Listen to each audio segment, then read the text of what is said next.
Right, so my name is Anke Richter. I'm a freelance journalist from Christchurch. I speak quite fast when I'm nervous, so I also have a weird accent because I'm originally from Germany, so I'm still understandable. Culture here is my fourth book, published by HarperCollins, now out in the US, and I've had some great feedback from critics, like it's phenomenal and painful and powerful. There's definitely some disturbing and heart-rendering content in there, and it's mainly a tribute to kids from cults, kids in cults, and also me coming to close as a journalist. So it's a book about me as well. I'm not just a reporter reporting about others, but it's also the making of a failed book, which I'm going to tell you about. So when does your proximity to a story change its outcome, or even change you? So let me take you on that trip. So I did my training in journalism in Los Angeles. I actually had big dreams of becoming a war reporter. Often crossed that building. I just threw it in there for good measure in Los Angeles. But instead I became a celebrity reporter after Los Angeles, not surprisingly, after my stint in LA. And then 30 years later, a so-called cult reporter. But in between, I worked in newsrooms for magazines and in television. And 20 years ago, I immigrated to New Zealand, where I work as a foreign correspondent. And I also find my own stories, so not so much just news reporting. What I really love the most is exploring other people's minds and lives. So I find my own story, and I love to explore other people's minds and lives and get behind what makes them tick. So New Zealand has a lot of nature and sheep, but it's not exactly a war zone. I mean, taking the mosque attack aside. So when I became but I had no idea that actually all these years later, I would still find myself in some kind of battle zone, but where you have to not wear a helmet, but more like a bulletproof vest around your psyche. So one of the first big investigative stories I did there, don't read all the fine print, just the headline, was about a gifting circle, a so-called pyramid scheme that targets women. And it was around the world. It's still happening in various disguises like mandala or fractal or so. It's a recurring thing where you pay $7,000 as a gift, recruit other women. It's disguised as a living workshop and women's empowerment and all this BS. But it's really a very capitalistic, exploitative pyramid scheme. And the problem with that and coming to close was that friends of mine were sucked into this, and there were already some broken friendships in my circles. I was moving more and more in alternative communities in New Zealand. And I probably should have stayed away from it as a journalist. So there was already conflict of interest. But on the other hand, I had all the insight. And this was the first actually worldwide where this was really blown out of the water. And it was a scoop, and I invested 3 months of investigation into this. Even though I left out all the women I knew who were involved in this scheme, it still really backfired on my personal life, and on my private life, and my relationship. There was blackmail, there were threats. I even had to get a lawyer in the end. So that was my first taste of the love and light community, which I lived in. Yeah. So in moving in those circles, I mean, we can all be cynical about it, but clearly there was something that I was looking for there that I didn't have in my professional life before. And it also gave me, even though I didn't go in there as a reporter, but it did give me unique insight into a scene that's normally completely snubbed by the media, or only sort of reported on if something really bad happens, if an abusive yoga guru. And even then, it takes a lot for that to even reach the media, because I think there's a massive blind spot in not taking the spiritual sector too seriously, or journalists often don't really realize that there's a massive unregulated commercial market out there that I think deserves the same scrutiny as any other businesses. So in some ways, I had this unique corner that I moved in privately, and then also as a journalist picked up some things. So and around that time, I'd moved countries, I'd gone on many exciting assignments and adventures. And the biggest adventure at that time was really more exploring myself and going inwards and doing all these things that 10 years earlier, as a reporter in Germany, I would have just been completely cynical about, like Tantra workshops or so. And all of a sudden, this was something, for whatever reason, the time of my life, my relationship, the age I was in, the boredom I was maybe feeling in New Zealand was the life around me to some degree. So I went to a New Age festival in Australia called Taste of Love. And I met another woman from New Zealand there. Her name was Angie, and she was a sexological body worker at the time, just a little bit younger than me. And she told me that as a teenager, she had lived in a community called Centre Point near Auckland. I never heard about it because I didn't grow up in New Zealand. I didn't know what a massive scandal that had been. So this is Centre Point back in the days, New Zealand's largest community, founded by this guy here in the forefront, Luke Potter, former pest control salesman, self-acclaimed therapist, no surprise, who'd gone to Esalen and then Bhagwan or Rajneesh's ashram in Pune.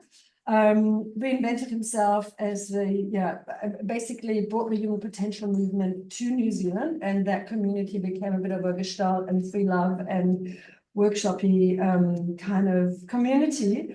It was mainly started by white middle class followers. There were doctors in there, lawyers, nurses, teachers. They shared partners in their living quarters and had these extremely cathartic workshops. They also manufactured LSD and ecstasy on the property, secretly took it in group experiments with teenagers as young as 12. So the place was raided by police twice in the early 90s. A dozen people went to jail for manufacturing of drugs and for the sexual abuse of children. So this is Angie, the woman I met at the festival. Here she's 15 and she was a bit of a punk rock, troubled, promiscuous teenager living on the streets of Auckland, and her mother took her and her siblings to Centre Point then.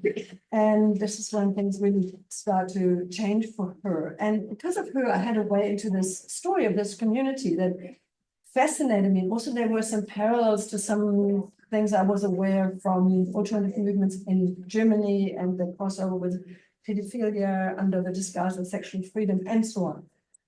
So, but then I had a book contract with a really good publisher, and maybe also because my own explorations at the time in this neo-typing scene, I was fascinated by what would, how could a utopian dream and turn into such a collective nightmare? I wasn't judgmental of people living in communities or exploring their sexuality or, doing crazy cushion banging workshops. I was doing the same kind of workshops at the time. So this is for me was more that door was open and I could walk in, and differently than, let's say, just your normal crime reporter who was just looking at the good and the bad, and I wanted to actually know the why. So I had no idea at the time, though, with my book contract and everything, that I was going to burst this boil of unprocessed guilt and anger and shame and denial, and that this emotional toxic waste would eventually affect me too. So this is Angie and her guardian at Centre Point. A lot of the kids there wanted a guardian because not the parents are often not available, or they're single mums or fathers, who became, unfortunately, her lover daddy, 30 years older, Henry, also later went to jail for sexual abuse of children. And Angie, like so many, to fit in, she became a commune concubine. She used that word herself. The leader, Bert Potter, who you saw earlier, the older guy, he drug raped her in one of his therapy sessions. That was quite a common feel, or a setup that he had at the time when he couldn't so openly abuse younger children anymore. And when Angie left Centre Point at 18, 19, she later became a sex worker. She was an alcoholic. She tried to kill herself. She did lose custody of the kids. Luckily got it back later, and amazingly turned her whole life around. And only when Bert Potter died, the leader, and that was just a few months after I first met her, was she actually willing to tell her story. It's like a clog had lifted off her. So, Centre Point has children. Now, this is one of the former Centre Point magazines. This is all before the internet. So they had massive media output. They had all their own tapes of the talks of Bert Potter. They had a weekly, sometimes bi-weekly magazine, and this is one cover. And of course, we would read this headline now in a very different. It has a very different meaning now reading this headline. Back then, they were probably explaining in there how children should be more sexually free, but in this amazing place, Centrepoint can help them in that way. There was a study by Massey University in Auckland in 2001 called A Different Kind of Family, and they found out, amongst many other things, that every third child at Centrepoint would have been sexually abused, or was most likely been sexually abused. Centrepoint was closed down by a court case in 2000, a lengthy court case by some former devotees turned activists, amazing. And it's now, unfortunately, I mean, it is now mainly associated with pedophilia, which again creates a lot of stigma for the former children, whether they had been abused or not, but just having grown up there is it's not something they would easily share with others. So it's a very complex, the aftermath of this cult is a very complex story that no one had ever looked at, let alone cult research, which we don't have in New Zealand, by the way, or we don't have an organization like ICSA or anything like that. So I wanted to know what had happened to these hundreds of people, hundreds and hundreds of people who had moved to this community and their children. And those parents who let their 12 or 13-year-old daughters be deflowered by the 60-year-old spiritual leader. Yeah. And how did they and their children actually move on? Well, we saw the headlines, people went to jail, and then what? And that's where that was my focus. I wasn't even interested in Bill Potter himself, the villain. I wanted to know about the normal people. I was not really familiar with the aftermath of cultic groups. I read a lot about Scientology. I was familiar with them from Germany because there was a lot of activism against them at the time. I also had no experience even though I was already had 20, 30 years of journalistic experience, but no experience to talking to child sexual abuse victims or actually traumatized people. So at the time, I was moving in polyamorous circles and exploring all sorts of workshops, which made me, like I said before, even more curious to find out what had gone so terribly wrong there. And Centrepoint was kind of unique, I think, even on a global scale because of the drug experience. I mean, there's certain elements that we see in that cult, and then they also do it in that cult, and then that, and yeah, quite a few things came together here. I became quite obsessed with my research, tracked down dozens and dozens of people. 3 unpublished memoirs fell into my hands. I got all the court files, hundreds and hundreds of pages. So my problem wasn't finding people, but my problem was that I actually found out too much. And with every door that opened, another story came out that contradicted half of what the person the day before me told me. Some of the nicest people I later found out had been some of the most problematic perpetrators, or at least apologists or bystanders at Centrepoint. Some of the most difficult people, also with legal threats against me, were some of the victims who were so threatened that someone would come near their story and drag them into the media. I mean, they just knew journalists, and they've also been very burned by the media, but also been very ideologized against media at Centrepoint. So there was all of that I was dealing with. And each person expected me to tell their side of the story, of course, and how to be objective in this meandering mess. I didn't have a fact checker. I didn't even have an editor-in-chief. I didn't have a newsroom. I didn't have colleagues. I didn't have anybody, because at the time, my publishing house, my editor, who had signed me up, had actually left the publishing house. I was completely alone for months and months. And doors closed on me, and yeah. So I had Bert Potter, name of the work leader, and I had stepped into Birchgate. Yeah, that was the working title of my book at the time. And it was still a minefield of conflict and with factions fighting over their version of the truth. Some people spilled their guts and got cold feet, pulled back everything the next day. And Centrepoint was like a big incestuous family group where all the stories were interwoven. So you couldn't just pick out one person, or you also couldn't just leave out certain people because everyone was talking about them and they were so significant. But then that person actually managed to stop my book later on. Yeah, it was a cesspool, and I got completely lost in it. And my motives were also often questioned. I guess this kind of comes with that territory in the human potential movement or the Gestalt stuff. I'm not quite sure what is cult here, what's the form of therapy they practice, but it was always turned on me like what's wrong with you that you want to know this? Have you been sexually abused, Anke? Why are you doing this research? do I need to actually justify researching this? Yes, I always had to justify myself. And if you hear that often enough, I'm very, with a lot of affirmation, and you start questioning yourself. And that was definitely, I was just lost. I was questioning myself. And also, there were ethical dilemmas. I also asked myself, who would I have been if I had lived there?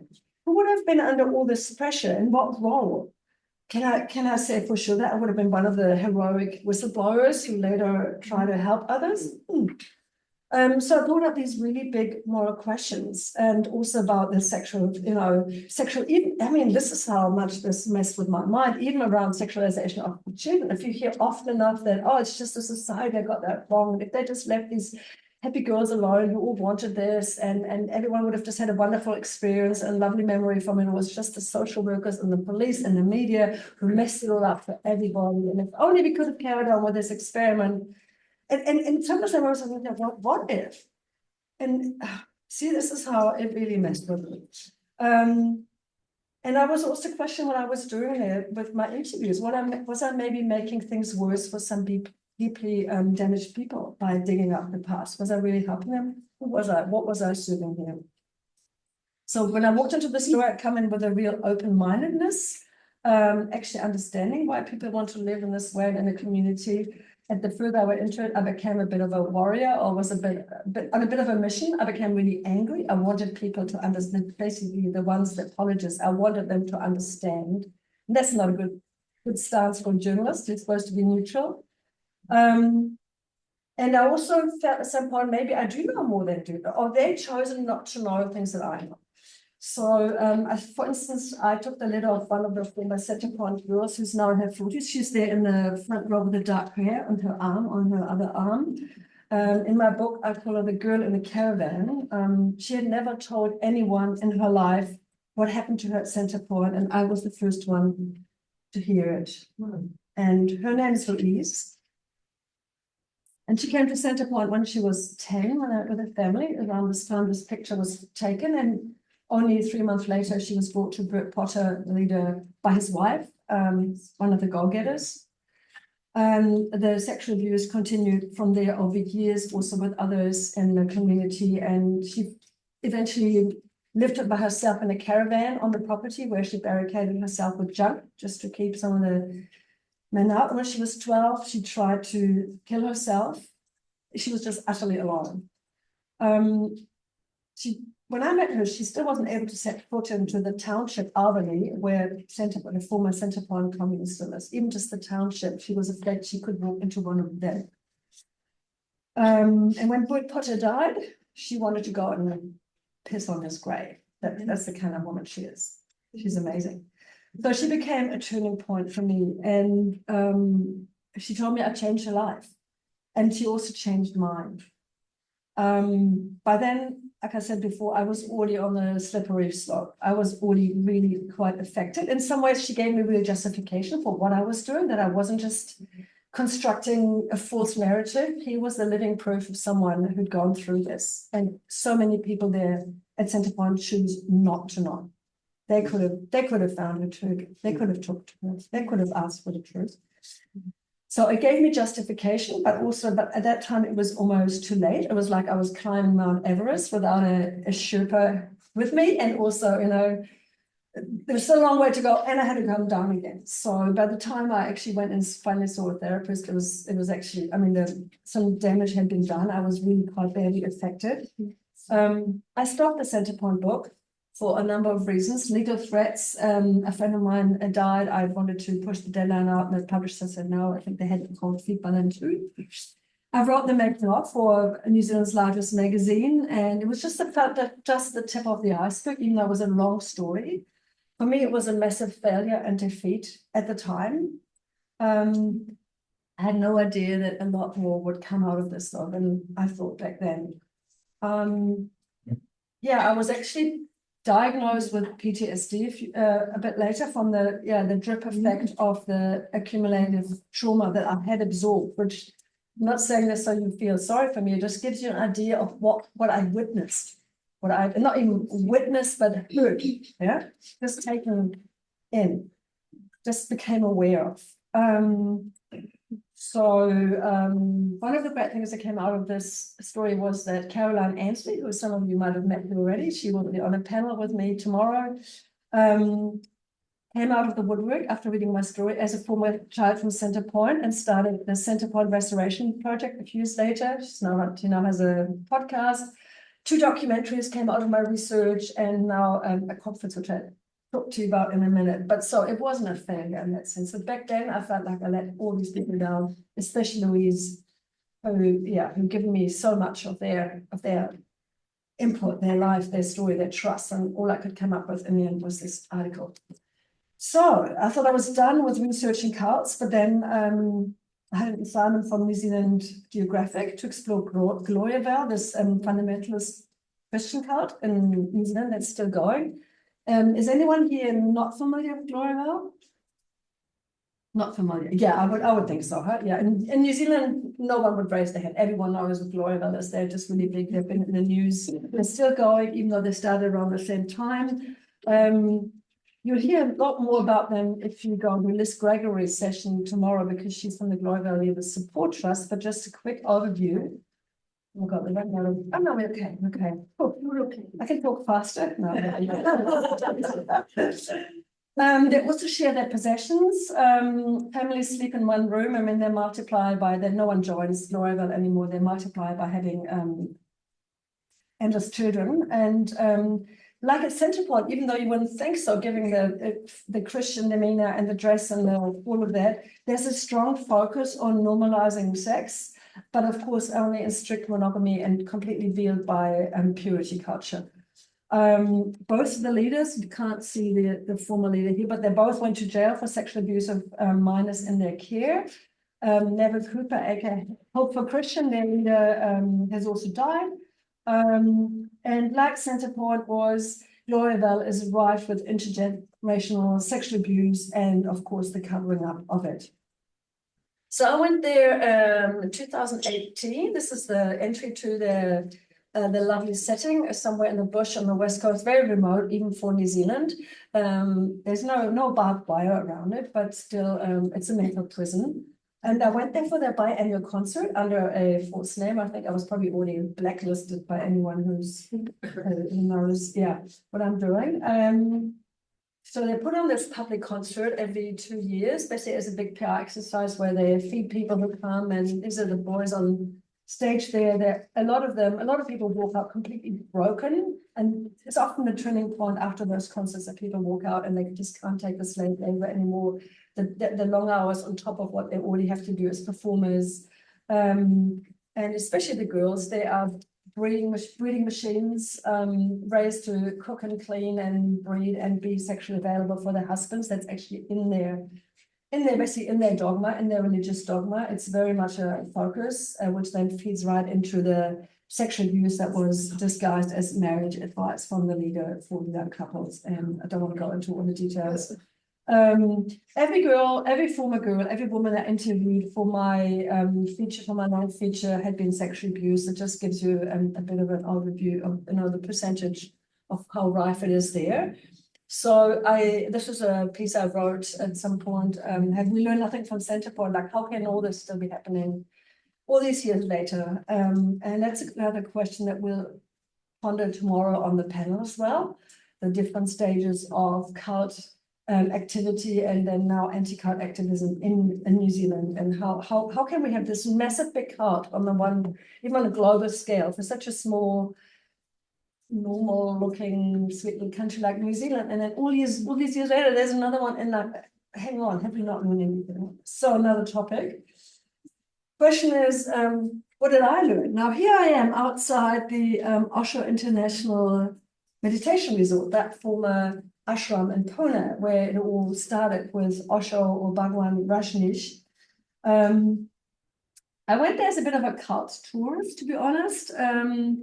Not really investigating them, but just curious to find out what it's like spending a week in there.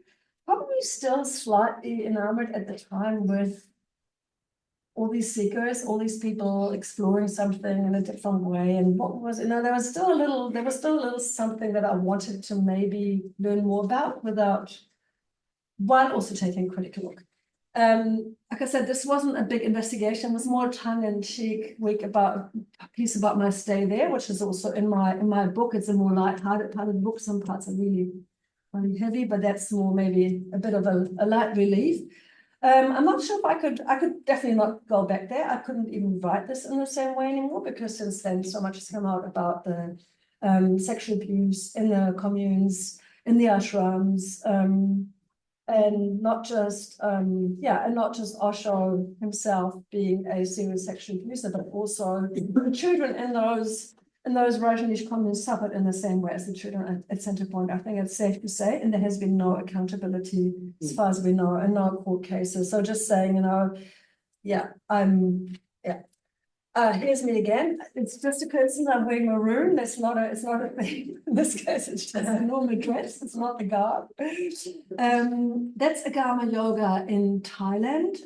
That's me in 2018, when that school blew up. They're a spin-off of Misa. Is anyone here familiar with Misa Grigorian Volaru, who was arrested in Paris, and that's a spin-off from their Romanian esoteric Tantra yoga school.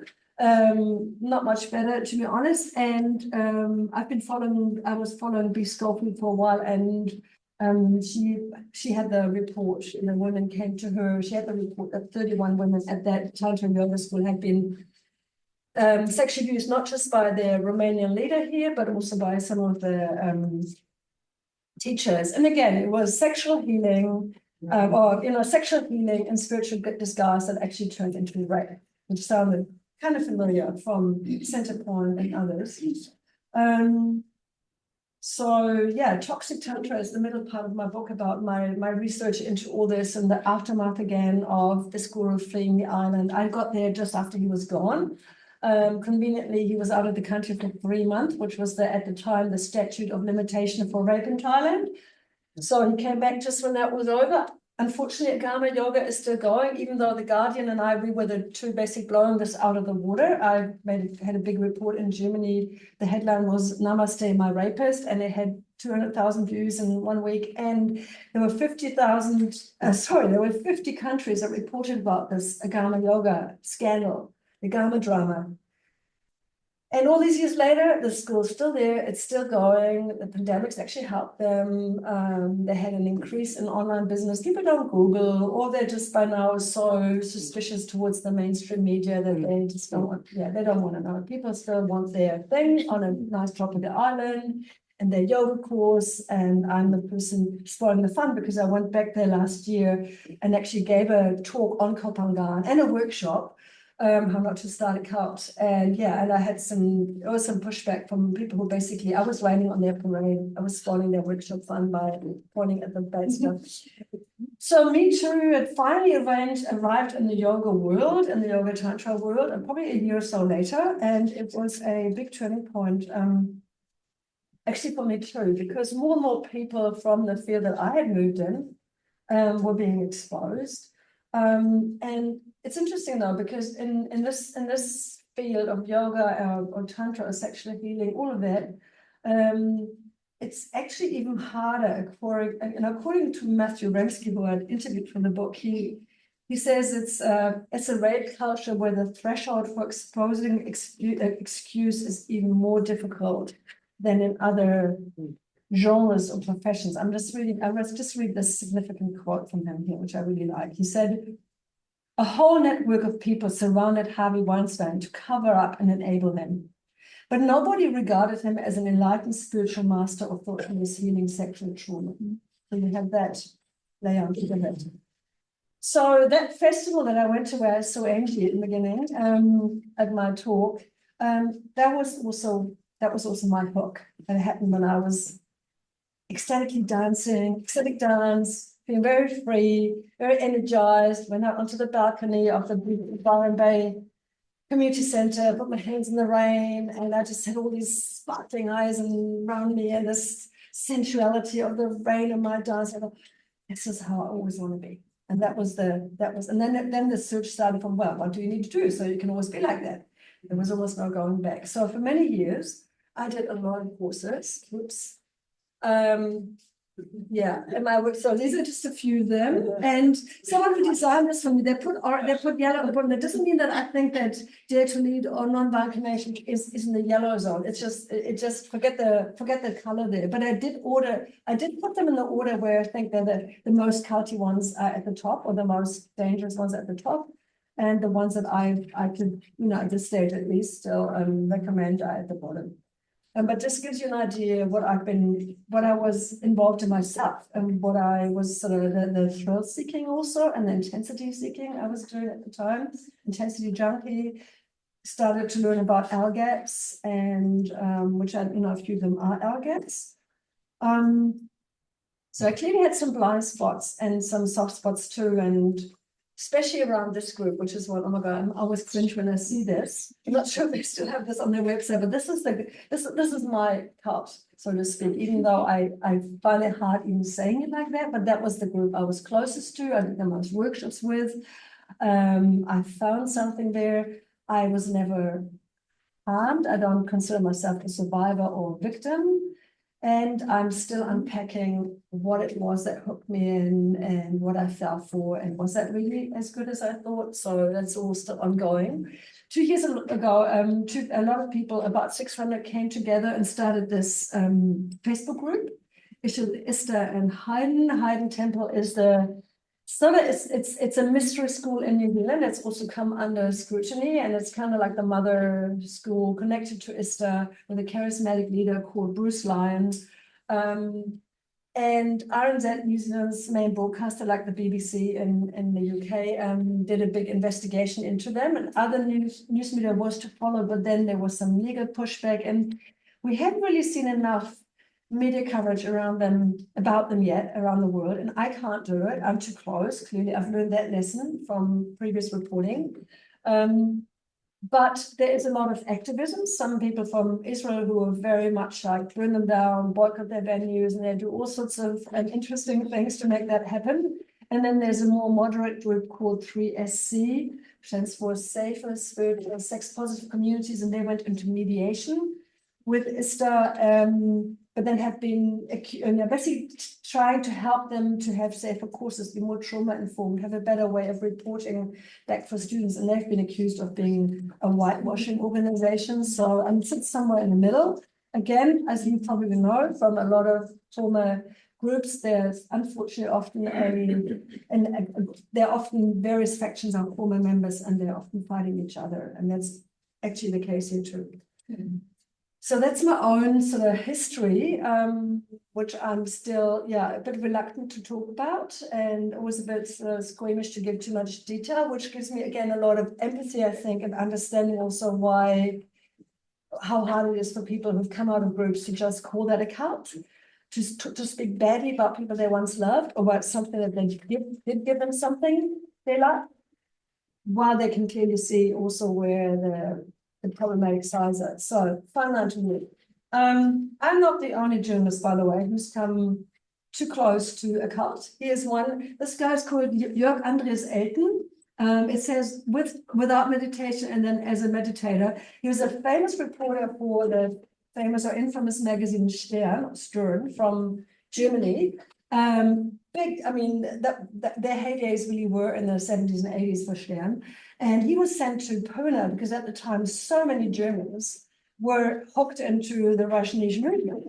The city where I lived, Cologne, was their European headquarters, and it took some of them felt like half the city was wearing maroon and orange and so on. And I went and danced in their discos and liked it, and also thought, oh, they're very culty. Anyway, big phenomenon. So he was sent there to report about spend some time in Pune, bring the story home. Guess what? He stayed. He loved it. Never looked back. Called himself Swami Satyananda, and then wrote this absolute bestseller. On the left, it says, very relaxed in here now. And this is the English version. I'm not sure if that ever really took off, but in Germany, it was a massive bestseller. And I think a lot more people went to Pune because they read this, or at least they got the positive side of it, the positive gist of it. Another person I can think of is Scott Carney, who set out to interview the Iceman and find out what this whole thing is about this guy from Holland, Wim Hof, who does these crazy ice baths, and let's investigate him. And again, he stayed. He became the biggest proponent of Wim Hof for like 10 years. He wrote the book, brought many more people to Wim Hof. And then I think it was last year or the year before, you can watch this on YouTube. He put an expose out about what is actually really wrong with that, not so much with the ice baths themselves, but with the guy himself. And The journalist put that. was that sorry? The journalist put out the. Yes, Yeah. oh, he had a turnaround. Whereas with the guy before, the Stern reporter, he's still a sannyasin. He still goes by his sannyasin name.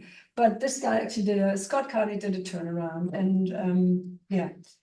And then this was in 2019. Yeah, it's hard.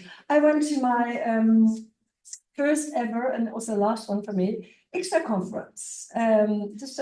Just curious, wanted to get more info, wanted to educate myself because clearly now I was writing so much about cults and what I really need a bit more background and wrote the story about it and then Hoyt and also learned, I've quoted this at the beginning of the book, he's in there where I would say I really learned from him the understanding that everyone's susceptible and there's no profile and don't think of yourself that you're immune to being a cult. You'd probably be the first person who'd be in one without knowing. So after that, HarperCollins approached me and asked me if I would put all my cult research into a book. And because I still had the unpublished, almost finished Centerpoint manuscript that I never looked at again, never thought it would ever see the light of day again. So this is what's come out of here, out of it in the end, pulling all this together. And then when my book came out years ago, a lot of people started contacting me from New Zealand who revealed to me, I mean, they trusted me, they've got a sense of how much I care, they thought they know me because the book's so personal. And they confided in me how they told me things I never told anybody, the groups that I grew up in, evangelical groups I never heard of, obscure little communes I never heard about. And then they often ask me, do you know anyone who could help me? Can you recommend a therapist? And unfortunately, New Zealand does not have a cult agency, anti-cult agency like Austria has it or other places. There is no ICSA either in New Zealand. We have two small organizations, but we'll talk about that more on that panel tomorrow. And we certainly don't have any trained cult counselors or therapists in New Zealand. So being the woman of action that I am, and maybe a little bit naive at the time, I thought, the ICSA conference was great. Let's just do the same thing in New Zealand. So not really knowing what I was getting myself into when I suggested that. But it's actually happening. So this year in October, we have the first cult conference in New Zealand. It's called decult. The definition that you just read before, I actually made that up. So I think it's a good word. We should get it out more. Let's decult the world, right? Like decolonize, decult. These are some of the people who will be coming. So it's not so much just an in-house cult researchers, but also we really want to get the government there and the public and health workers and police and so on and students and get the conversation going and really heighten the awareness around cults. Some of you might know this woman. I think she's a woman. I'm so happy about that. And after the conference, she will actually offer additional training workshops for therapists. So that for me really is the biggest gain of that conference.